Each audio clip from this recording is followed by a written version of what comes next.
Well, you're not going to read about this one in the Toronto Star. Please donate, subscribe. Dan McTeague, long-term Liberal MP when the Liberal Party was a Liberal Party.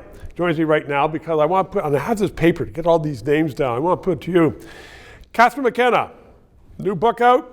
People say, she says Trudeau was a shallow person, a faker. Jody Wilson-Raybould, Chrystia Freeland, Selena Chavez, all these women were there. Trudeau loved them. And they realized, the more they got to know him, he was just a faker. Andrew Leslie, an experienced soldier. Yeah. Trudeau said, oh, he's too experienced, don't want him in the cabinet. Bill Morneau, gone. Mark Garneau, the late Mark Garneau. Trudeau, aside from one or two friends, had a bunch of fakers in his cabinet. Here we are 10 years later. What will his legacy be, aside from a post-nationalist society? Good question, and it doesn't think much about the budgets anyways, and the budgets balance themselves.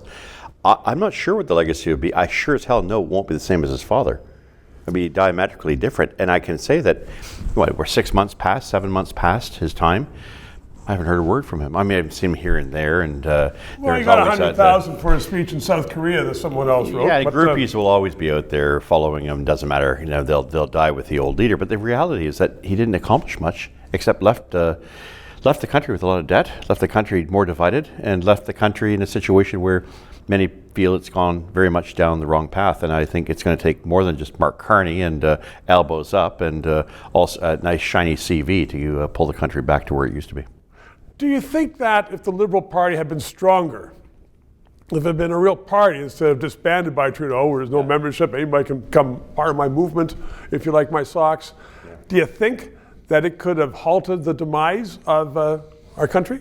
Yes, we didn't need socks, sobbing, selfies, and of course it took a lot of people, a profound amount of ignorance to go along with it. Not just once, not twice, but 3 times, and to be distracted. Yes, I know people are motivated by fear and all sorts of other shiny little items, but the reality is that the legacy, even months after, is simply one of having to rebuild and start back to where we were back in 2014, 2015, and that's going to be a very, very hard act to follow. Simply because I think the man has left the country far worse off than when he took over, and a country that I've never seen on a very different plane, a social plane, has never been more divided.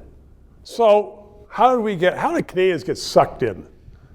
Do we, as I say, blame the Tories for losing? Yeah, you could do that, but I think it has to do with the fact that the Liberals are very smart in being able to buy the media, buy the influencers, and buy Canadians. Canadians were shiny little objects that they could buy. They liked the hair, they liked everything about, a bright future, and things could be really great, but not have to worry about the responsibilities. We could flood the country with people who can't find work here. We could, at the same time, create inflation, come up with all sorts of exotic ideas on the economy, including modern monetary theory, and ESG and DEI. Take your pick. We experimented with everything. This is a really bad 1960s drip. And we're paying the price.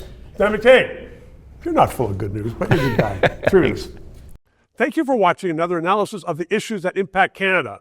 Trudeau is gone. We have to rebuild the country. We need independent analysis. We need debate. We need thought. So please keep us on the air. Subscribe, donate, become a member, because God knows Canada needs rebuilding.